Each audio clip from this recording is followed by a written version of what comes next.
Hi ಎಲ್ರಿಗೂ ನಮಸ್ತೆ. ಇವತ್ತಿನ ವಿಡಿಯೋ ಶುರು ಮಾಡುವ ಮುಂಚೆ ನಾನು ನನಗೆ ಕಾಂಟ್ಯಾಕ್ಟ್ ಮಾಡಿದ ಒಬ್ಬರು ಪೇಷಂಟಿನ ಎಕ್ಸಾಂಪಲನ್ನು ಕೊಡೋದಕ್ಕೆ ಇಷ್ಟಪಡ್ತೇನೆ. ಯಾಕಂತಂದರೆ ನಾನು ಇವತ್ತು ಮಾತಾಡಲಿಕ್ಕೆ ಹೊರಟಿರುವಂತಹ ವಿಷಯಕ್ಕೆ ಸಂಬಂಧಪಟ್ಟಂತಹ ಎಕ್ಸಾಂಪಲ್ ಇದು. ನಾನು ಇನ್ಸ್ಟಾಗ್ರಾಮಲ್ಲಿ ಹೆಲ್ತ್ ರಿಲೇಟೆಡ್ ವಿಡಿಯೋಸ್ಗಳನ್ನು ಹಾಕ್ತಾ ಇರ್ತೇನೆ. ಸೊ ಹಾಗಾಗಿ ಸುಮಾರು 1 ವರ್ಷದ ಹಿಂದೆ ನನಗೆ ಒಬ್ಬರು ಕಾಂಟ್ಯಾಕ್ಟ್ ಮಾಡಿದರು. ಸುಮಾರು 26-27 ವರ್ಷದ ಯುವಕ. ವಿಷಯ ಏನಂತಂದರೆ ಅವರಿಗೆ ಆಲ್ರೆಡಿ ಮದುವೆ ಫಿಕ್ಸ್ ಆಗಿತ್ತು.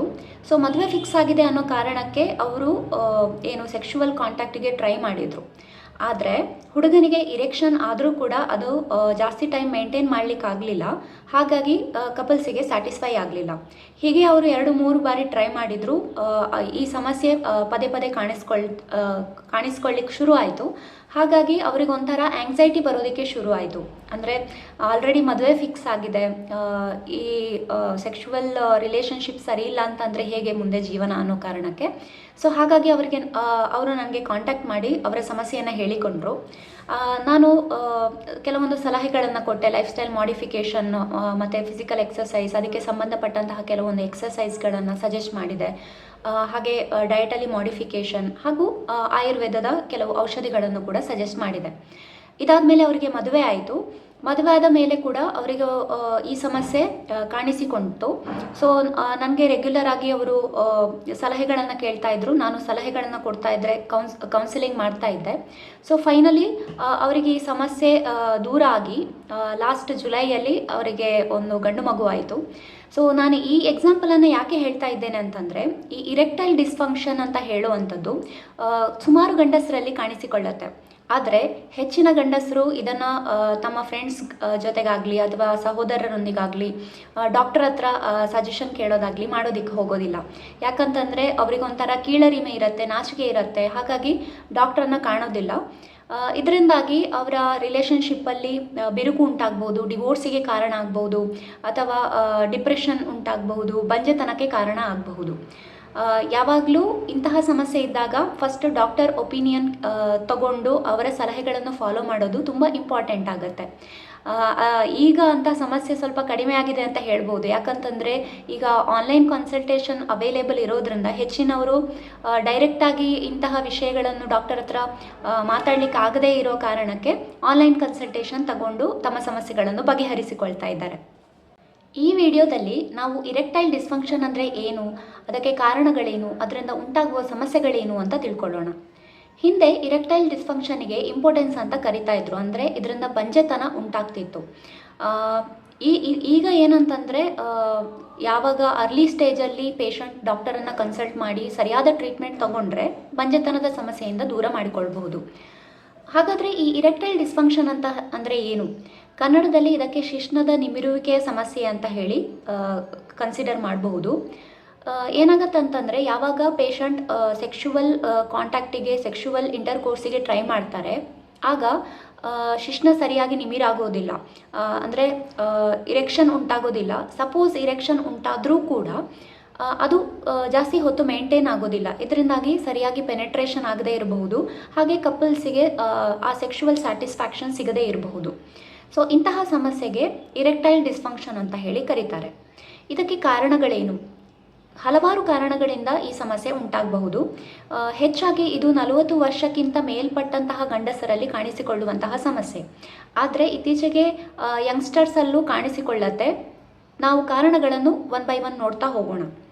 ಶಾರೀರಿಕ ಕಾರಣಗಳು ಇದೆ, ಮಾನಸಿಕ ಕಾರಣಗಳು ಇದೆ. ಶಾರೀರಿಕ ಕಾರಣಗಳು ಏನಪ್ಪ ಅಂತಂದರೆ, ಯಾರಿಗೆ ಡಯಾಬಿಟೀಸ್ ಇದೆ, ಯಾರಿಗೆ ಹಾರ್ಟ್ ರಿಲೇಟೆಡ್ ಪ್ರಾಬ್ಲಮ್ಸ್ ಇದೆ, ಯಾರಿಗೆ ನರಗಳ ಸಂಬಂಧಪಟ್ಟ ಕಾಯಿಲೆ ಇದೆ, ಅಂಥವರಲ್ಲಿ ಈ ಸಮಸ್ಯೆ ಹೆಚ್ಚಾಗಿ ಕಾಣಿಸಿಕೊಳ್ಳುತ್ತೆ.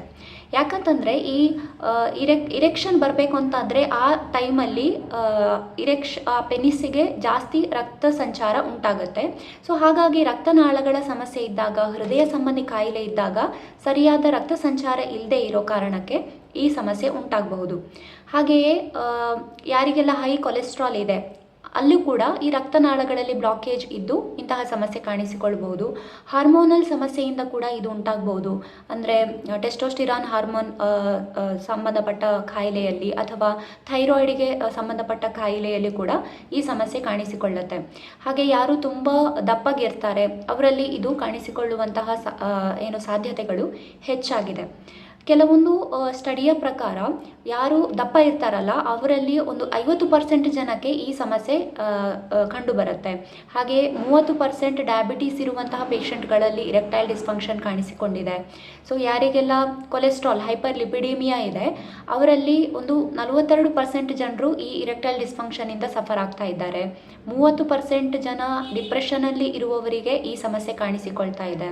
ಹಾಗೆ ಯಾರು ರೆಗ್ಯುಲರ್ ಆಗಿ ಸ್ಮೋಕ್ ಮಾಡ್ತಾರೆ, ಡ್ರಗ್ಸ್ ಸೇವನೆ ಮಾಡ್ತಾರೆ, ಹಾಗೆ ಆಲ್ಕೋಹಾಲ್ ಸೇವನೆ ಮಾಡ್ತಾರೆ ಅಂಥವರಲ್ಲೂ ಕೂಡ ಈ ಸಮಸ್ಯೆ ಹೆಚ್ಚಾಗಿ ಕಾಣಿಸಿಕೊಳ್ಳುತ್ತೆ. ಇನ್ನು ಮಾನಸಿಕ ಕಾಯಿಲೆಗಳು ಇದಕ್ಕೆ ಕಾರಣ ಆಗೋದು ಯಾವುದು ಅಂತಂದರೆ ಆಂಗ್ಸೈಟಿ. ಯಾರಿಗೆ ಜಾಸ್ತಿ ಆಂಗ್ಸೈಟಿ ಇದೆ, ಡಿಪ್ರೆಷನ್ ಇದೆ, ಹಾಗೆ ಪರ್ಫಾರ್ಮೆನ್ಸ್ ಆಂಗ್ಸೈಟಿ ಅಂತ ಹೇಳ್ತಾರೆ, ಇದು ಹೆಚ್ಚಾಗಿ ಯಂಗ್ಸ್ಟರ್ಸಲ್ಲಿ ಕಾಣಿಸಿಕೊಳ್ಳುತ್ತೆ. ಅಂದರೆ ಯಾರು 30 ವರ್ಷ ಅಥವಾ 30 ವರ್ಷದ ಒಳಗಿನ ಅಥವಾ 30ರಿಂದ 40 ವರ್ಷ ವಯಸ್ಸಿನ ಅವರು ಇರ್ತಾರೆ ಅವರಲ್ಲಿ ಈ ಪರ್ಫಾರ್ಮೆನ್ಸ್ ಆಂಗ್ಸೈಟಿ ಅಂದರೆ ಮದುವೆಯಾದ ಹೊಸತರಲ್ಲಿ ಪರ್ಫಾರ್ಮೆನ್ಸ್ ಆಂಗ್ಸೈಟಿ ಅಂತ ಹೇಳಿ ಕಾಣಿಸಿಕೊಳ್ಳುತ್ತೆ. ಅಂದರೆ ಹೇಗೆ ಅವರು ಸೆಕ್ಷುವಲ್ ಇಂಟರ್ಕೋರ್ಸನ್ನು ಸರಿಯಾಗಿ ಮಾಡಲಿಕ್ಕೆ ಆಗ್ಬೋದೋ ಇಲ್ವೋ ಅಂತ ಒಂದು ಡೌಟ್ ಇದ್ದಾಗ ಅಥವಾ ಪಾರ್ಟ್ನರನ್ನು ಸ್ಯಾಟಿಸ್ಫೈ ಮಾಡಲಿಕ್ಕೆ ಆಗುತ್ತೋ ಇಲ್ವೋ ಅನ್ನೋ ಡೌಟ್ ಇದ್ದಾಗ ಈ ಪರ್ಫಾರ್ಮೆನ್ಸ್ ಆಂಗ್ಸೈಟಿ ಕಾಣಿಸಿಕೊಳ್ಳುತ್ತೆ. ಸೊ ಯಾವಾಗ ಇದು ಪರ್ಫಾರ್ಮೆನ್ಸ್ ಆಂಗ್ಸೈಟಿ ಇರುತ್ತೆ ಆಗ ಆ ಒಂದು ಒತ್ತಡದಿಂದಾಗಿ ಇರೆಕ್ಟೈಲ್ ಡಿಸ್ಫಂಕ್ಷನ್ ಕೂಡ ಕಾಣಿಸಿಕೊಳ್ಳಬಹುದು. ಇನ್ನು ಯಾರೆಲ್ಲ ನರಗಳ ಸಂಬಂಧಪಟ್ಟ ಕಾಯಿಲೆಯಿಂದ ಬಳಲ್ತಾ ಇದ್ದಾರೆ ಅಂಥವರಲ್ಲಿ ಈ ಇರೆಕ್ಟೈಲ್ ಡಿಸ್ಫಂಕ್ಷನ್ ಹೆಚ್ಚಾಗಿ ಕಾಣಿಸಿಕೊಳ್ಳುತ್ತೆ. ಉದಾಹರಣೆಗೆ ಯಾರೆಲ್ಲ ಪ್ಯಾರಾಲಿಸಿಸಿಂದ ಬಳಲ್ತಾ ಇದ್ದಾರೆ ಅಥವಾ ಸ್ಪೈನಲ್ ಕಾರ್ಡ್ ಇಂಜುರಿಯಿಂದ ಬಳಲ್ತಾ ಇದ್ದಾರೆ ಅಂಥವರಲ್ಲಿ ಈ ಸಮಸ್ಯೆ ಹೆಚ್ಚಾಗಿ ಕಾಣಿಸಿಕೊಳ್ಳುತ್ತೆ. ಇನ್ನು ಯಂಗ್ಸ್ಟರ್ಸಲ್ಲಿ ಈ ಶಾರೀರಿಕ ಕಾರಣಗಳಿಗಿಂತಲೂ ಹೆಚ್ಚಾಗಿ ಮಾನಸಿಕ ಕಾರಣಗಳಿಂದ ಈ ಸಮಸ್ಯೆ ಉಂಟಾಗುವಂಥದ್ದು ಹೆಚ್ಚಾಗಿ ಕಂಡುಬರುತ್ತೆ. ಅದರಲ್ಲೂ ನಾನು ಆಲ್ರೆಡಿ ಹೇಳಿದ ಹಾಗೆ ಪರ್ಫಾರ್ಮೆನ್ಸ್ ಆಂಗ್ಸೈಟಿಯಿಂದ ಈ ಮದುವೆಯಾದ ಹೊಸತರಲ್ಲಿ ಇಂತಹ ಸಮಸ್ಯೆಗಳು ಹೆಚ್ಚಾಗಿ ಕಾಣಿಸಿಕೊಳ್ಳುತ್ತೆ. ಇನ್ನು ಈ ಇರೆಕ್ಟೈಲ್ ಡಿಸ್ಫಂಕ್ಷನಿಂದ ಉಂಟಾಗುವ ಸಮಸ್ಯೆ ಏನು? ಮೇಯ್ನಾಗಿ ಈ ಇರೆಕ್ಷನ್ ಸರಿಯಾಗಿ ಮೇಂಟೈನ್ ಆಗದೇ ಇರುವ ಕಾರಣಕ್ಕೆ ಒಂದು ಪೆನೆಟ್ರೇಷನ್ ಸರಿಯಾಗಿ ಆಗದೇ ಇರಬಹುದು. ಇದರಿಂದಾಗಿ ಕಪಲ್ಸಲ್ಲಿ ಸೆಕ್ಷುವಲ್ ಸ್ಯಾಟಿಸ್ಫ್ಯಾಕ್ಷನ್ ಸಿಗದೆ ಅವರ ಸಂಬಂಧಗಳಲ್ಲಿ ಬಿರುಕು ಉಂಟಾಗಬಹುದು.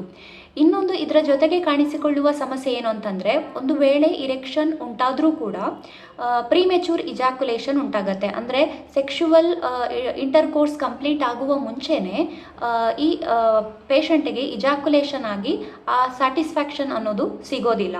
ಇದರಿಂದ ಬಂಜೆತನವೂ ಕೂಡ ಕಾಣಿಸಿಕೊಳ್ಳಬಹುದು. ಯಾರಿಗೆ ಈ ಸಮಸ್ಯೆ ಇದೆ ಅವರಿಗೆ ಅಷ್ಟೇ ಅಲ್ಲದೆ ಅವರ ಪಾರ್ಟ್ನರ್ಗೂ ಕೂಡ ಡಿಪ್ರೆಷನ್ ಉಂಟಾಗಬಹುದು, ಅವರ ಸಂಬಂಧದಲ್ಲಿ ಸಮಸ್ಯೆ ಉಂಟಾಗಬಹುದು. ಇನ್ನು ಯಾವ ಪೇಷಂಟಿಗೆ ಈ ಸಮಸ್ಯೆ ಇದೆ ಅವರಲ್ಲಿ ಕೀಳರಿಮೆ ಉಂಟಾಗ್ಬೋದು, ತನ್ನ ಬಗ್ಗೆ ಅವರಿಗೆ ಕೀಳರಿಮೆ ಉಂಟಾಗತ್ತೆ. ಹಾಗೆ ಡಿಪ್ರೆಷನ್ ಉಂಟಾಗಬಹುದು, ಆಂಗ್ಸೈಟಿ ಜಾಸ್ತಿ ಆಗಬಹುದು. ಇಂತಹ ಸಮಸ್ಯೆಗಳಿಂದ ಈ ಪರ್ಟಿಕ್ಯುಲರ್ ಇರೆಕ್ಟೈಲ್ ಡಿಸ್ಫಂಕ್ಷನ್ ಅಂತ ಏನಿದೆ ಅದು ಇನ್ನೂ ಜಾಸ್ತಿ ಆಗುವಂತಹ ಚಾನ್ಸಸ್ ಇರುತ್ತೆ. ಇನ್ನು ಇದಕ್ಕೆ ಮೆಡಿಸಿನ್ ಏನು ಅಥವಾ ಮ್ಯಾನೇಜ್ಮೆಂಟ್ ಹೇಗೆ ಮಾಡ್ಬೋದು ಅಂತ ನೋಡೋದಾದರೆ ಯಾವ ಕಾರಣದಿಂದ ಇದು ಉಂಟಾಗಿದೆ ಅದರ ಮೇಲೆ ಟ್ರೀಟ್ಮೆಂಟ್ ಹೋಗುತ್ತೆ. ಫಾರ್ ಎಕ್ಸಾಂಪಲ್ ಅದು ಥೈರಾಯ್ಡಿನಿಂದ ಉಂಟಾಗಿದೆ ಅಂತಂದರೆ ಥೈರಾಯ್ಡನ್ನು ಸರಿ ಮಾಡದೆ, ಥೈರಾಯ್ಡ್ನ ಸಮಸ್ಯೆ ಸರಿಯಾಗದೆ ಇದು ಸರಿ ಆಗೋದಿಲ್ಲ. ಡಯಾಬಿಟಿಸಿಂದ ಆದರೆ ಡಯಾಬಿಟಿಸ್ ಸರಿ ಮಾಡಬೇಕು, ಬೊಜ್ಜು ಬಂದಿದ್ದರೆ ಅದನ್ನು ಸರಿ ಮಾಡಬೇಕು. ಹಾಗೆ ಯಾವ ಕಾರಣದಿಂದ ಈ ಇರೆಕ್ಟೈಲ್ ಡಿಸ್ಫಂಕ್ಷನ್ ಉಂಟಾಗತ್ತೆ ಅದನ್ನು ಟ್ರೀಟ್ ಮಾಡಬೇಕಾಗತ್ತೆ. ಆದರೆ ಈ ಪರ್ಫಾರ್ಮೆನ್ಸ್ ಆಂಗ್ಸೈಟಿ ಅಂತ ಏನಿದೆ ಅದರಲ್ಲಿ ಮಾನಸಿಕ ರಿಲೇಟೆಡ್ ಮ್ಯಾನೇಜ್ಮೆಂಟ್ ಮಾಡಬೇಕಾಗತ್ತೆ. ಅಂದರೆ ಹೆಚ್ಚಾಗಿ ಮನಸ್ಸನ್ನು ಶಾಂತವಾಗಿ ಇಟ್ಕೊಳ್ಳುವಂತಹ ಎಕ್ಸಸೈಸ್ಗಳನ್ನು ಅಥವಾ ಪ್ರಾಣಾಯಾಮವನ್ನು ಮಾಡೋದ್ರಿಂದ ಈ ಸಮಸ್ಯೆ ಕಡಿಮೆ ಆಗ್ಬೋದು. ಹಾಗೆ ಲೈಫ್ ಸ್ಟೈಲ್ ಮಾಡಿಫಿಕೇಷನ್ ತುಂಬ ಇಂಪಾರ್ಟೆಂಟ್. ಅಂದರೆ ಸ್ಮೋಕ್ಸ್ ಮಾಡೋದು ಅಥವಾ ಆಲ್ಕೋಹಾಲ್ ಸೇವನೆ, ಡ್ರಗ್ಸ್ ಸೇವನೆಯನ್ನೆಲ್ಲ ಸ್ಟಾಪ್ ಮಾಡಬೇಕಾಗತ್ತೆ. ಹಾಗೆ ಆಯುರ್ವೇದದಲ್ಲಿ ತುಂಬ ಉತ್ತಮವಾದಂತಹ ಮೆಡಿಸಿನ್ಗಳು ಕೂಡ ಅವೈಲೇಬಲ್ ಇದೆ, ಅದರಿಂದನೂ ಕೂಡ ಈ ಸಮಸ್ಯೆಯನ್ನು ದೂರ ಮಾಡಬಹುದು. ಐ ಹೋಪ್ ನನ್ನ ಈ ವಿಡಿಯೋ ಯೂಸ್ಫುಲ್ ಆಗಿದೆ, ನಿಮಗೆ ಇಷ್ಟ ಆಗಿದೆ ಅಂತ ಭಾವಿಸ್ತೀನಿ. ದಯವಿಟ್ಟು ನನ್ನ ಚಾನೆಲನ್ನು ಸಬ್ಸ್ಕ್ರೈಬ್ ಮಾಡಿ, ಲೈಕ್ ಮಾಡಿ ಹಾಗೂ ಹೆಚ್ಚಿನ ಸಂಖ್ಯೆಯಲ್ಲಿ ಇದನ್ನು ಶೇರ್ ಮಾಡಿ. Thank you.